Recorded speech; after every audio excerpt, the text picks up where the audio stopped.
오늘 하나님이 우리에게 주시는 말씀은 과거를 통해 배우시길 바랍니다. 과거를 통해 배우시길 바라요. 우리가 벌써 개척을 하고 올해가 6월입니다. 반이 지나가요. 어떠십니까? 계속해서 도전하시고 계십니까? 말씀을 따라 나아가고 계십니까? 그 질문을 하고 계십니까? 우리가 지난주에 서론으로 또 붙잡을 게 머물지 말라 했습니다. 머물면 안 돼요. 지난주에 다뤘던 내용이지만 강단해가지고 여러분이 어떻게 성취 속에 사셨는지 모르겠습니다. 우리는 지금 수준에 고여 있으면 안 됩니다. 고인 물은 썩게 되어 있어요. 머문다는 건 여러 가지 의미가 있겠지만 지금 내 수준에서 더 이상 뭔가 배우지 않는다는 의미일 수도 있습니다. 더 이상 배우지 않기 때문에 더 나아가지 않는 거죠. 배운다는 것에 대해서 반대로 많이 쓰이는 게 무식하다는 말 많이 쓰죠. 언제 여러분은 무식하단 말을 많이 쓰십니까? 예를 하나 들죠. 길을 걸어가다가 벽돌이 하나 튀어나와 있는 땅바닥을 지나가다가 걸려서 넘어졌어요. 다음날 그냥 또 걸어가다가 또 거기 넘어져요. 그래요. 사람은 실수할 수 있죠. 그 다음날 걸어가다가 또 깜빡하고 넘어져요. 그 다음날 또 넘어집니다. 그걸 더러 무식하다고 합니다. 그걸 더러 무식하다고 해요. 이런 말이 되게 나쁠 것 같지만 우리는 계속해서 삶에서 걸려서 넘어집니다. 넘어지면서 과거를 통해서 그래 여기 벽돌이 튀어나와 있으니까 조심하자. 내가 저번에 넘어졌지 그래서 아팠어 라면서 내가 삶을 통해서 배워가야 되는데 그냥 오늘도 살고 내일도 살고 그냥 걸어가다 넘어지고 넘어졌네 다음날 또 신경 안 쓰고 걸어가다 넘어지고 벽돌을 예로 들었습니다만 여러분이 삶에 걸려 넘어지는 많은 것들이 그렇습니다. 인간은 실수를 반복하죠. 우리가 항상 생각해야 됩니다. 우리가 언제 넘어질까요? 성경에서는 우리가 지식이 없어서 망한다라고 합니다. 과거를 통해서 배우지 않았고 머물러서 난 지금이 좋아. 내가 하고 싶은 대로 할래. 사람은 생긴 대로 살 거야. 라면서 눈을 가려요. 그래서 넘어지는 겁니다. 우리의 삶이 늘 반복되는 문제가 반복되는 이유는 난 지금이 좋고 언젠간 세상이 바뀔 거야 라면서 가던 길을 그냥 눈 감고 걸어갔어요. 그렇기 때문에 넘어집니다. 여러분의 인생은 넘어지지 않는 인생이 되시기 바랍니다. 여러분의 인생은 말씀이 가는 대로 넘어지지 않는 삶을 살아가시길 바라요. 우리가 이렇게 계속해서 넘어지면서 제일 많이 하는 게 뭐죠? 남 탓을 많이 합니다. 뭐 남편 잘못 만나서 아내가 성격 이상해서 좌파 때문에 우파 때문에 나이 많은 꼰대들 때문에 요즘 어린 것들은 이러면서 누군가의 탓을 계속 해왔어요. 그런데 오늘 성경의 이스라엘 백성이 그렇습니다. 제가 가장 세상을 살아가면서 전도사 생활을 10년을 하면서 많이 들었던 탓이 그거였어요. 어떻게 하나님이 그럴 수 있습니까? 물론 교회 와서는 멀쩡한 척하죠. 교회에서는 얼굴 딱 화장하고 멀쩡한 게 있지만 정장 딱 차려입고 근데 신방 가서 개인적으로 만나서 면담해 보면 참 속상한 얘기들 많이 하시더라고요. 그런데 이 속에서 하나님 원망을 참 많이 하시더라고요. 오늘 하루 우리의 삶이 어떤 삶을 살아야 되는지 오늘 우리의 탓이 어떻게 의문으로 풀려져야 하는지 발견되어지는 시간 되시기 바랍니다. 첫 번째로 홍해를 드디어 이스라엘이 건넙니다.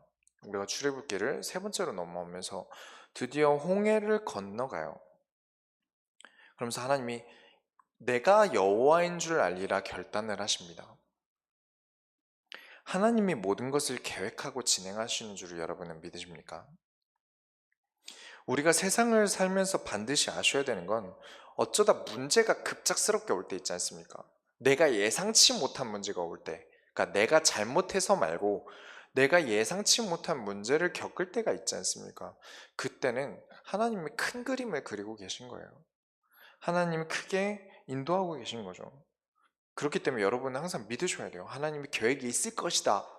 그 계획을 우리가 찾아내자라고 해야 되지. 어떻게 나한테 이런 일이 일어나지? 하나님 너무하세요. 바로 이렇게 탓을 하시면 안 돼요. 지금 이스라엘이 유월절을 지키면서 피 바른 날 죽음의 재앙으로 인해서 드디어 바로 왕이 다 나가라 합니다.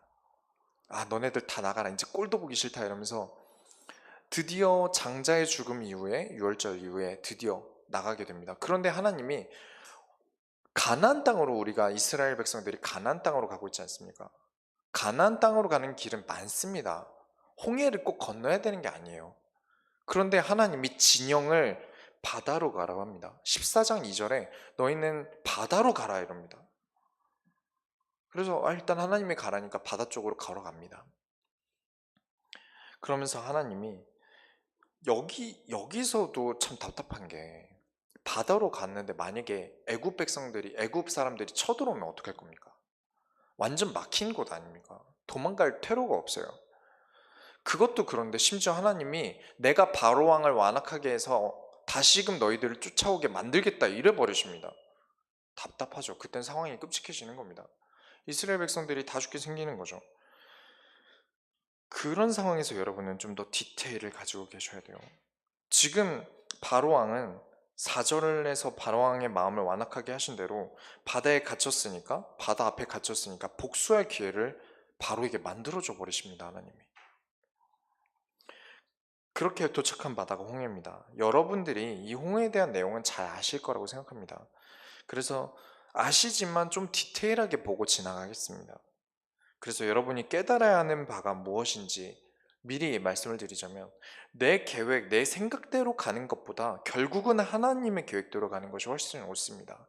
내 계획대로 할 때보다 하나님 계획대로 갈 때 막혔다는 느낌이 들 때가 있어요. 말씀대로 내가 이 세상을 한 주간 살아가는데 이건 아닌데 할 때가 있어요. 그러나 그 순간에 여러분이 말씀을 선택할 수 있어야 됩니다. 반드시 그러실 수 있어야 돼요. 왜냐? 지금 내 모습의 한계를 넘어설 때가 이때이기 때문입니다. 군대 앞에 백성들의 모습을 보십시오. 두 번째로, 군대들이 몰아쳐 옵니다. 애굽의 모든 군사력을 동원합니다. 어느 소대, 어느 분대를 끌고 오는 게 아니라 애굽에 있는 모든 군대를 끌고 왔다고 되어 있습니다. 그 당시에 이집트의 군사력은 어마어마해요. 모세의 청년 때의 왕으로 추측되는 인물이 이제 투트모세 3세라는 왕이었어요. 출애굽 관련 영화 보신 적 있으십니까? 이렇게 모세 얘기를 영화로 보시면 꼭 초반에 전쟁하고 돌아오는 장면들 있지 않습니까? 왕이랑 모세가 같이 나가서 전쟁을 하고 돌아오는 장면들이 있어요. 왜 그러냐면 이 모세 3세라는 사람이 그 역사자들의 별명이 있습니다. 이집트의 나폴레옹이에요. 가나안 쪽을 특히 많이 정벌해서 땅에 대한 영역 확장을 굉장히 많이 했던 왕입니다. 그만큼 전쟁을 굉장히 잘했던 왕이에요. 그리고 나서 모세가 도망간 다음에 그때에 바로 왕이 죽은 다음에 돌아갑니다.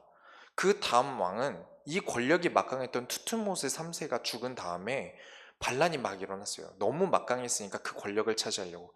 그랬는데 그 모든 것들을 점령한 왕입니다. 완전 재패를 하고 또 이제 병거를 동원한 군사를 굉장히 잘 동원한 왕이에요. 남들보다 훨씬 더 빨리 달렸다고 합니다. 그렇다면 이 이집트 노예로 살았던 이스라엘 백성들은 이 국력을 알지 않습니까? 얼마나 무서운지 알아요. 근데 이 군사들이 한 소대도 아니고 모든 군대들이 다 몰아쳐 오고 내 앞에는 바다가 깔려 있고 난 이 바다를 건널 배도 없고 이 백성들은 넘어가야 되고 깝깝한 거죠. 그래서 백성들이 뭐라고 하냐면 14장 11절부터 12절을 보겠습니다. 그들이 모세에게 이르되 애굽에 매장지가 없어서 당신이 우리를 이끌어내어 이 광야에서 죽게 하느냐? 어찌하여 당신이 우리를 애굽에서 이끌어내어 우리에게 이같이 하느냐? 우리가 애굽에서 당신에게 이른 말이 이것이 아니냐? 이르기를 우리를 내버려 두라. 우리가 애굽 사람을 섬길 것이냐 하지 아니하느냐? 애굽 사람을 섬기는 것이 광야에서 죽는 것보다 낫겠노라 이래 버립니다. 전쟁의 특기인 왕이 지금 군사를 끌고 잡으러 오니까 지금 우리가 죽게 됐다. 우리가 다시 애굽 사람을 섬기러 가겠다라고 합니다. 지난주도 보았습니다. 우리가 애굽 사람을 통해서 하나님과 애굽 사람들, 애굽 백성들과 애굽 왕과 몇 대 몇으로 이기셨습니까? 10번을 싸우셔서 10번을 이기셨어요. 단 한 번도 하나님이 이적과 기적 중에 패하신 적이 없습니다. 그렇죠. 그렇다면 알아야 되지 않습니까? 그 광경을 다 보았다면 하나님이 우리를 지키실 거야. 말도 안 되는 그 상황 속에서도 하나님이 이기셨으니까, 그렇다면 이번 홍해에서도 하나님이 이기셨을 거야, 이기실 거야가 아니라 우리 다시 애굽으로 돌아가자. 과거를 통해 배우질 않아요. 하나님이 하셨던 역사를 보고 깨닫지 않습니다. 그래서 다시 돌아가자 합니다. 다시 돌아가면 어떡할 겁니까? 가만히 두겠습니까? 지금 복수할 기회를 틈타서 모든 애국 군대를 끌고 오고 바로는 자기의 장자, 자신이 가장 사랑하는 아들이 죽은 상황입니다. 이 상황에서 애굽 사람들이 다시 노예로 돌아오면 그때는 어떻게 두겠습니까? 가만히 두겠습니까? 차라리 죽는 게 나은 삶을 보낼 겁니다. 그 상황인데 여전히 못 깨달아요. 하나님께 매달리지 않습니다. 사람들이 하나님이 눈에 보이지 않지 않습니까? 하나님 눈에 안 보이니까 믿지 않아요. 여전히 우리 과거를 돌아볼 때 하나님이 분명히 우리 인생을 이끌어 주셨거든요. 우리가 몇 번이고 망했어야 되는데 하나님이 함께 하셨거든요. 그런데 당장 문제가 오면 눈에 보이지 않는 하나님이 의지가 안 됩니다. 그래서 빨리 눈에 보이는 방법들을 찾아요. 내가 썼던 방법들 중에 가장 좋았던 방법들을 찾아가요. 내가 안 됐을 때 하나님이 함께 하셨던 그때를 기억하는 게 아니라 내가 했던 방법들을 찾아갑니다. 그래서 현재에 머물고, 그래서 지금에 머무는 겁니다. 더 나아가지를 못해요. 그때 모세가 나와서 멋있게 말을 합니다. 13절 14절에 오늘 본문이죠. 모세가 백성에게 이르되 너희는 두려워하지 말고 가만히 서서 여호와께서 오늘 너희를 위하여 행하시는 구원을 보라. 너희가 오늘 본 애굽 사람을 영원히 다시 보지 아니하리라. 여호와께서 너희를 위하여 다 싸우시리니 너희는 가만히 있을지니라 라고 합니다. 많은 분들이 이 말 되게 멋있게 써요. 여러분을 통해서 하나님이 하실 겁니다. 여러분이 하지 않아도 하나님이 싸우실 겁니다. 이러면서 멋있게 말하는데 이 말엔 비밀이 있어요. 사람을 통해서 하나님은 일하시기 원하십니다. 세 번째로 15절 16절에 여호와께서 모세에게 이르시되 너는 어찌하여 내게 부르시느냐? 이 말 뜻은 하나님이 하실 거다 했는데 하나님이 너 무슨 말하냐? 이러시는 겁니다. 그러면서 하시는 말이 이스라엘 자손에게 명령하여 앞으로 나가게 하고 지팡이를 들고 손을 바다 위에 내밀어 그것이 갈라지게 하라. 이스라엘 자손이 바다 가운데서 마른 땅으로 행하리라. 네가 지금 무슨 말하냐? 내가 왜 나를 쳐다보느냐? 네가 앞으로 가라. 나아가서 지팡이를 들고 손을 바다 위에 내밀어라 하십니다. 하나님은요, 성경에 재밌는 게 있어요. 하나님이 직접 하신 날이 있습니다. 재밌는 건 그때 사람들이 다 죽었어요.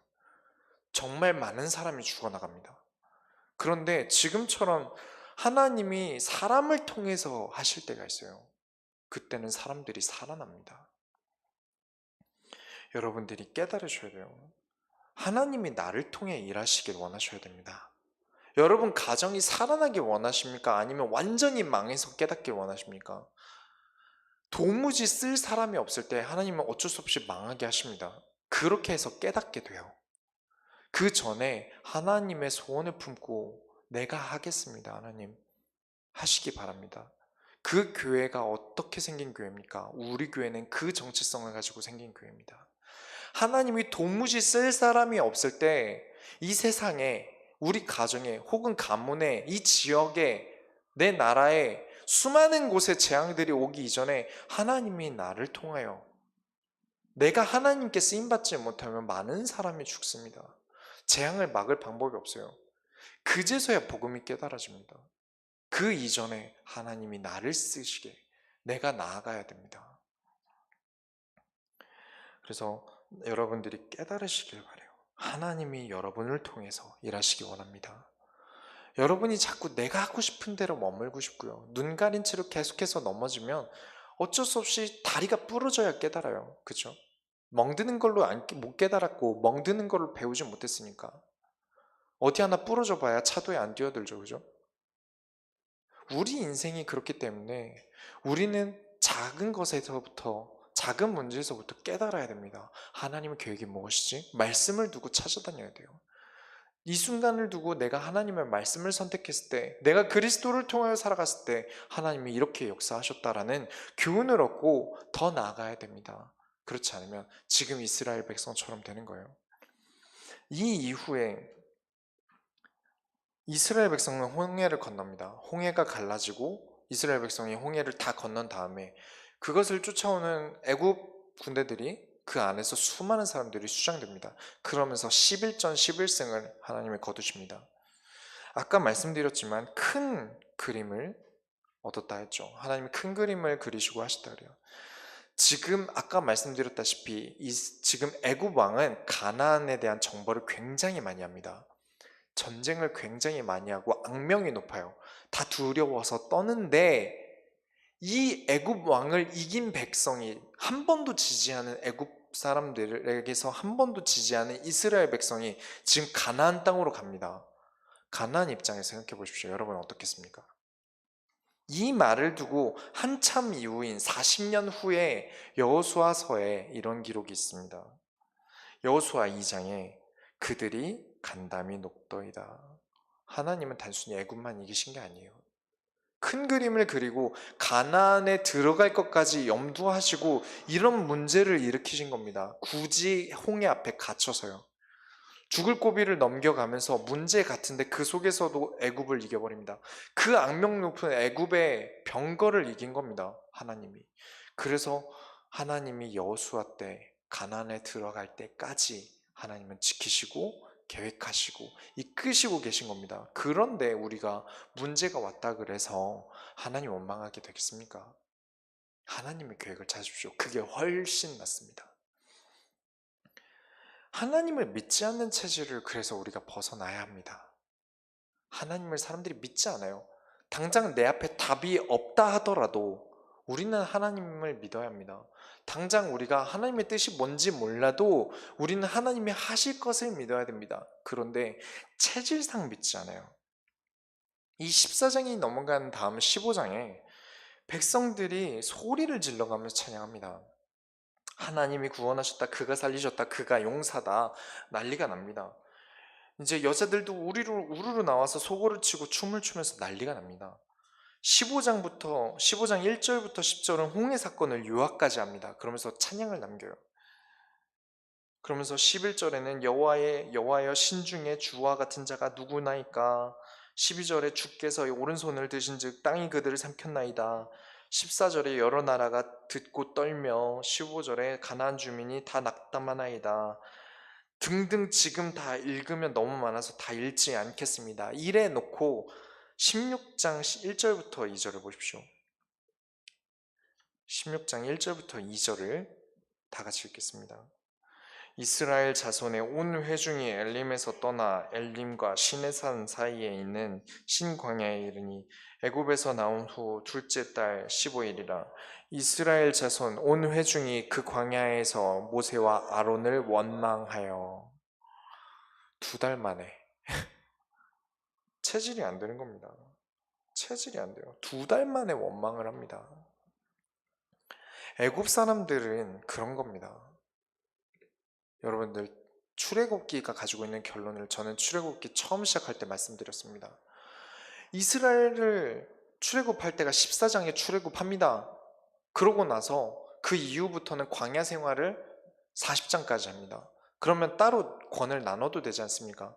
출애굽기 1장부터 14장까지는 출애굽기, 애굽에서 나왔다. 그리고 15장부터는 광야서 뭐 이런 식으로 바꿔도 되는데 계속 출애굽기라고 하는 이유가 이스라엘 백성들이 매 장마다 원망합니다. 매 장마다 불신앙하고요. 하나님이 이끌어 주시고 인도하셨는데 믿지 않습니다. 체질이 그래요. 애굽에서 몸이 나왔다고 해서 애굽 출애굽이 아니라 내 마음과 생각까지, 내 체질까지 그 노예된 모습에서 벗어나야 출애굽인 겁니다. 그래서 하나님이 40장까지 출애굽기로 명명하십니다. 여러분들이 깨달으시기 바랍니다. 지금 이 이스라엘 백성들이 이렇게 원망하고 고기 달라 먹을 거 달라 원망하니까 3절에 이스라엘 자손이 그들에게 이르되 우리가 애굽 땅에서 고기 가마 곁에 앉아있던 때에 떡을 배불리 먹던 때에 여호와의 손에 죽었더라면 좋았을 것을 너희가 이 광야로 우리를 인도해 내어 이 온 회중이 주려 죽게 하는도다. 역시 사람은 답이 없습니다. 아주 답 없는 존재예요. 지금 노예였던 이스라엘이 배불렀던 때가 어디 있습니까? 그쵸? 배불렀던 때가 어디 있습니까? 항상 역대 가장 잔인했던 나라에 항상 베스트에 포함되는 게 이집트입니다. 이스라엘 백성을 노예 삼았을 때 너무 잔인하게 다뤘어요. 그게 항상 베스트에 올라옵니다. 그런데 지금 이 이스라엘 백성들이 자기가 떡과 고기로 배불렀던 적이 어디 있습니까? 근데 그렇게 얘기를 합니다. 그러면서 지금 오히려 나와서 노역하지 않는 이때를 더 불행하다 생각합니다. 인간이 그렇죠. 과거에 분명히 더 힘들었던 때가 있는데 지금 내게 문제가 생기면 내가 이 세상에 제일 힘든 사람입니다. 인스타 같은데 좋은 막 이렇게 어디 여행 갔다 오고 사람들 막 사진 같은 거 많이 올리지 않습니까? 맨날 올리는 것도 아닌데 그거 보면서 이 세상 모든 사람들이 다 나보다 행복해 보입니다. 아, 나보다 다 행복해 보여. 나만 불행해. 나에게 왜 이런 문제가 있어서. 인간이 그렇습니다. 그러면서 내가 과거에 힘들었던 것도 있고 지금 힘들다면서 하나님을 원망합니다. 아론과 모세를 왜 우리를 이끌어냈냐라면서 원망해요. 사실 그것도 모세와 아론이 이끌어냈습니까? 하나님이 하셨습니다. 그러나 하나님이 하셨다는 것조차 인정하지 않습니다. 그러면서 여러분, 만나라는 거 여러분 아시죠? 하나님이 만나를 주세요. 만나와 메추라기를 주시는데 이 만나라는 열매가 아닙니다. 이제 말이 좀 어려운데 레카노라 에스쿨렌타라라는 식물에서 나오는 애액이에요. 이 식물액이 굳으면서 생기는 걸 먹었습니다. 그게 떡같이 구울 수도 있고 모아서 이렇게 먹을 수 있었거든요. 그리고 이 지금 읽지 않겠지만 그게 하늘에서 떨어졌다라는 식으로 되어 있는 게 이게 광야는 바람이 굉장히 많이 불었다고 합니다. 사막 바람 심하지 않습니까? 그게 날아가서 그 굳은 게 날아가서 하늘에서 떨어지는 것 같이 떨어졌답니다. 그래서 눈이 오는 것처럼 느껴졌다고 해요. 하나님이 이것을 먹이로 약속을 하십니다. 12절에 16장 12절에 내가 이스라엘 자손의 원망함을 들었노라. 그들에게 말하여 이르기를 너희가 해질 때에는 고기를 먹고 아침에는 떡으로 배부르니 내가 여호와 너희의 하나님인 줄을 알리라 하라 하시니라. 라고 말씀하시면서 먹을 때 시험하기 위한 주의사항을 주세요. 16절에 여호와께서 이같이 명령하시기를 너희 각 사람은 먹을 만큼만 이것을 거둘지니 곧 너희 사람 수요대로 한 사람에 한 오멜씩 거두되 각 사람이 그의 장막에 있는 자들을 위하여 거둘지니라 하셨느니라. 하나님이 딱 먹을 만큼만 가져가라 라면서 시험을 하세요. 굳이 남겨두지 말라고 시험을 하시는데 여러분 잘 예상하실 겁니다. 이 사람들이 그럴까요? 과연 정말 먹을 만큼만 모아둘까요? 안 그렇습니다. 이상으로 모읍니다. 하나님을 믿지 않아요. 하나님이 반드시 먹이겠다. 단 너희들 먹은 만큼만 가져가라. 다음날 또 먹일게. 절대 믿지 않습니다. 다 모아갑니다. 과하게 모아가요. 그렇게 해두니까 19절부터 21절에 보면 모세가 그들에게 이르기를 아무든지 아침까지 그것을 남겨두지 말라 하였으나 그들이 모세에게 순종하지 아니하고 더러는 아침까지 두었더니 벌레가 생기고 냄새가 난지라 모세가 그들에게 노하니라. 왜 노합니까? 자기들이 하지 말라 했는데. 21절에 무리가 아침마다 각 사람은 먹을 만큼만 거두었고 햇볕이 뜨겁게 지면 그것이 쓰러졌더라. 하나님의 말을 듣는 사람이 없습니다. 여전히 그렇게 하나님이 몇 번이고 이기시는 걸 애굽을 이기고 나오는 것까지 보여주고 홍해까지 갈랐는데도 불구하고 여전히 하나님을 믿지 않아요. 그러면서 26절부터 28절에 엿새 동안은 너희가 그것을 거두되 일곱째 날은 안식일인즉 그 날에는 없으리라 하였으나 안식일이 언제입니까? 하나님께 예배드리는 날입니다. 하나님께 집중하라고 일부러 먹는 것도 그만 날입니다. 그런데 여전히 노예 체질이 박혀서 일곱째 날에 백성 중 어떤 사람들이 거두러 나갔다가 얻지 못하니라 하나님이 드디어 화가 나셔서 여호와께서 모세에게 이르시되 어느 때까지 너희가 내 계명과 내 율법을 지키지 아니하려느냐. 이스라엘 백성들이 말을 듣지 않습니다. 체질이 안 되는 겁니다. 배우지 않았어요. 넘어졌고 또 넘어지고 걸린데 또 넘어지는 걸 몇 번째 반복하는지 모르겠습니다. 그리고 여러분, 제가 메추라기를 따로 나눠놨습니다. 여러분, 만나와 메추라기 보통 같이 설교하지 않습니까? 그런데 여러분이 메추라기를 어떻게 알고 계신지 모르겠어요. 많은 사람들이 설교를 지금까지 들어오기를 하나님이 여러분을 위해서 만나와 메추라기를 보내주실 겁니다 라고 설교하시는 분들 정말 많이 봤어요. 그런데 이 메추라기는 좋은 뜻이 아닙니다. 좋게 쓰이지 않아요. 비밀이 있어요. 무엇이냐면, 여러분, 민수기 11장을 한번 펴보겠습니다. 창세기, 출애굽기, 민수기, 출애굽기 다음에 있습니다. 민수기 11장을 한번 펴보세요.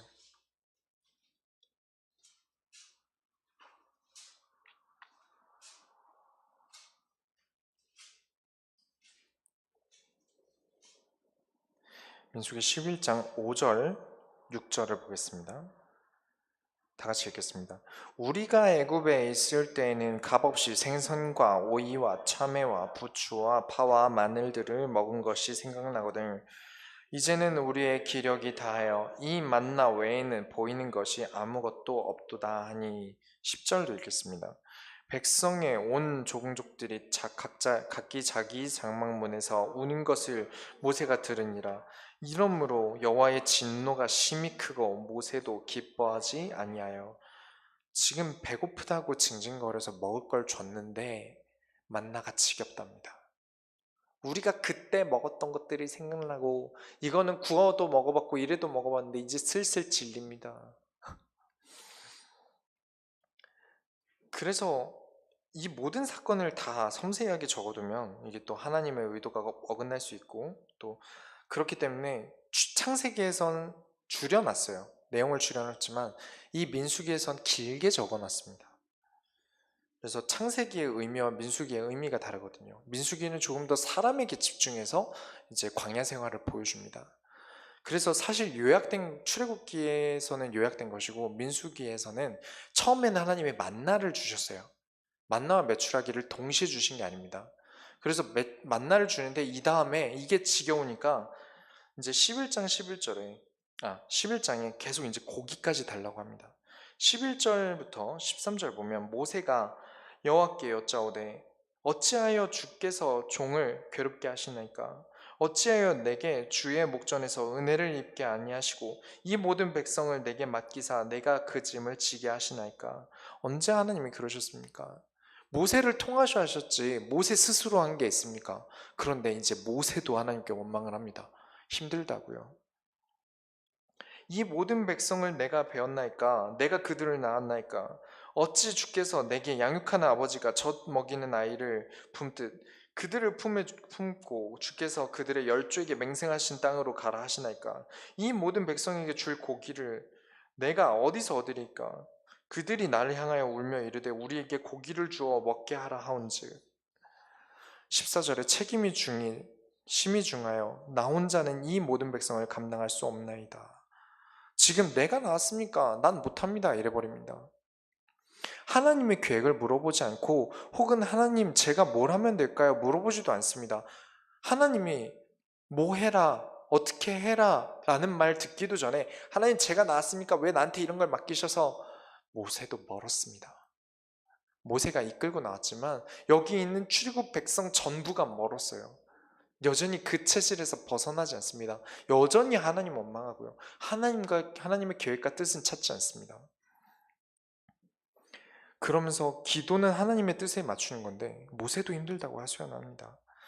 15절에 주께서 내게 이같이 행하실진대 구하옵나니 내게 은혜를 베푸사 즉시 나를 죽여 내가 고난당함을 내가 보지 않게 하옵소서라고 질러버립니다. 하나님 그냥 나 죽여주세요. 못해 먹겠습니다.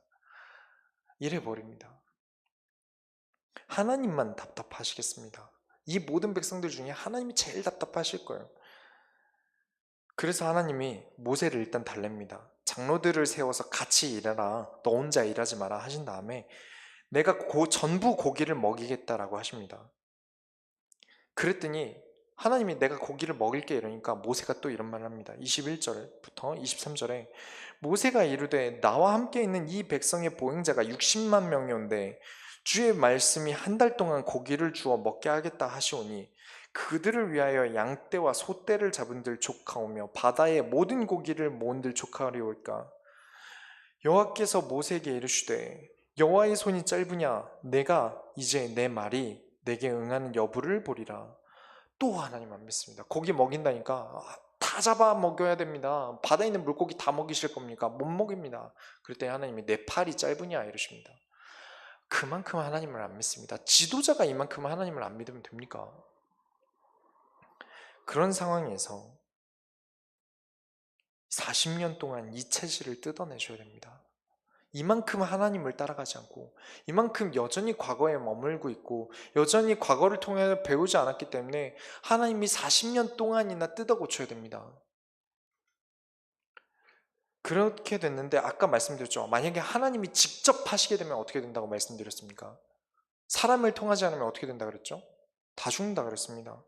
31절에 바람이 여호와에게서 나와 바다에서부터 메추라기를 몰아 진영 곁 이쪽 저쪽 곧 진영 사방으로 각기 하루길 되는 위 두 규빗쯤에 내리게 한지라. 34절까지 보면 백성이 일어나 그날 종일 종야와 그 이튿날 종일토록 메추라기를 모으니 적게 모은 자도 10호멜이라. 그들이 자기들을 위하여 진영 사면에 펴두었더라. 고기가 아직 이 사이에 있어 씹히기 전에 여호와께서 백성에게 대하여 진노하사 심히 큰 재앙으로 치셨으므로 그곳 이름을 기브롯 핫다와라 불렀으니 이 욕심을 낸 백성을 거기 장사함이었더라. 정량 이상으로 아까 5오멜만 거두라 그랬죠. 그런데 여기서 욕심낸 사람들은 다 죽었습니다. 이 기브롯 핫다와라는 뜻은 탐욕의 무덤이라는 뜻입니다. 이런 사정 때문에 메추라기를 성경에 통틀어서 4번밖에 말하지 않습니다. 지금 민수기와 출애굽기에 2번 나오고 시편에 2번 나오고 그 뒤로 나오지 않습니다. 많은 사람들이 만나를 먹이셨다라는 표현을 성경에서 많이 쓰는데 메추라기는 얘기는 하잖아요. 왜냐? 메추라기로 욕심낸 사람들은 다 죽었거든요. 그 이후로 메추라기 보내주시지 않았습니다. 깨달으라는 겁니다. 하나님이 잔인하셔서 그렇습니까? 아닙니다. 그만큼 깨닫지 못하기 때문에. 그리고 이 상태로 하나님이 뭐 원하는 거 다 들어주신 다음에 가나안 땅 들어가면요. 가나안 땅 들어가선 또 얼마나 원망할 겁니까? 가나안 땅 들어가선 또 얼마나 우상 숭배하겠습니까? 가나안 땅 들어가선 또 얼마나 하나님께 의지하지 않겠습니까? 하나님이 큰 그림을 그리시고 어쩔 수 없이 이 사람들을 치셨습니다. 그렇기 때문에 여러분, 모세 한 사람이라도 하나님 어떻게 하면 좋겠습니까? 라고 나왔다면 이 정도로 문제가 생겼겠습니까? 여러분이 깨달으시기 바랍니다. 결론을 내리겠습니다. 40년의 광야에 있습니다. 이 사건이 잔인하다고 생각한다면 우리 역시 모른 것입니다. 하나님의 큰 계획을 보지 못하고 당장만 보면서 하나님이 잔인하셔. 불신자들이 성경 가지고 이제 성경을 까는 사람들은 항상 이런 거 가지고 트집을 잡습니다. 크게 보지 않아요. 지금 우리가 출애굽기 16장까지 왔습니다. 16장까지 와도 이렇게 원망이 많은데 이제 다음 장에도 원망할 거고요. 다음 장에도 이스라엘 백성은 또 원망할 겁니다. 다음 장에도 하나님 탓을 또 할 거예요. 그래서 하나님은 10일이면 갑니다. 다른 길로 갔으면 10일이면 가는 가나안 땅을 40년이나 걷게 하세요. 여러분의 인생을 그렇게 오랜 시간 동안 고치셔야겠습니까? 그제서야 하나님이 원하는 바를 이루시겠습니까? 아니면 지금 이 순간 결단하고 하나님이 원하는 바를 통해서 나아가시겠습니까? 여러분은 결단하셔야 됩니다. 그렇지 않다면 우리의 삶은 광야와 같아요. 물도 없고요, 바람도 많이 불고요, 밤에는 추워서 죽고 낮에는 더워서 죽습니다. 여러분의 인생이 이런 광야 같은 인생을 사는 것이 아니라 하나님이 원하시는 젖과 꿀이 흐르는 땅에 나아가시기 바랍니다. 그리스도께서 우리에게 주시는 것들로 나아가시기 바랍니다. 우리에게 어떠한 재앙이 오기 전에 우리 소원교회의 의미를 꼭 기억하셔야 돼요. 어떠한 재앙과 문제가 오기 이전에 하나님, 내가 여기 있습니다. 나를 사용하여 주옵소서. 내가 하나님의 뜻대로 살겠습니다. 내가 하나님의 원하시는 바를 향해 나아가겠습니다. 해서 우리가 이 시대의 재앙을 막고 하나님의 우리를 통하여 우리가 지금까지 하나님께 소원을 빌어왔지만 그러면서 세상이 우리에게 맞춰주길 바라고 살아왔지만 이제는 우리가 하나님의 소원에 맞춰서 하나님의 뜻에 맞춰서 살아가길 원합니다. 이 뜻을 깨달아서 우리가 과거를 통해 배우고 앞으로 더 나아가는 우리 소원교회 성도님들이 되시기 바랍니다. 우리가 하나님의 소원을 이루어드립시다. 기도하겠습니다. 하나님 감사합니다. 우리가 하나님의 소원을 이루기 원합니다. 오늘 다시 한번 우리 소원교회의 의미를 되짚어보면서 이스라엘 백성과 같이 매번마다 넘어지는 영적으로 무지한 인간이 되지 않게 하여 주옵소서.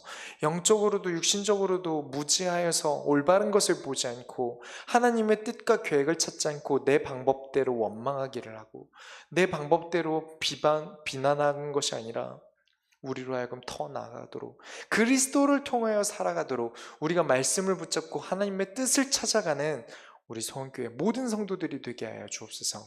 예수 그리스도의 이름으로 기도드렸습니다. 아멘.